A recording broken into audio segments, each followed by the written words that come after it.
mes mariano, mes de mayo. Qué alegría para todos nosotros aquí en Villa, pueblo netamente mariano, que quiere despertar cada día más en amor a nuestra Madre Santísima.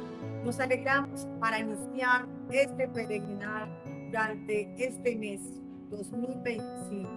Invitados por el jubileo a vivir con María Peregrina, también de la esperanza, con nosotros, que vamos caminando en este mundo llenos de esperanza al encuentro con nuestro Padre Celestial.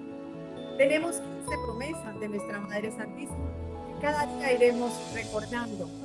Hoy, por ejemplo, el que me sirva rezando diariamente mi rosario recibirá cualquier gracia que me pida. Eso lo dice Nuestra Señora. Con mucha alegría, con mucho amor, peregrinemos con María.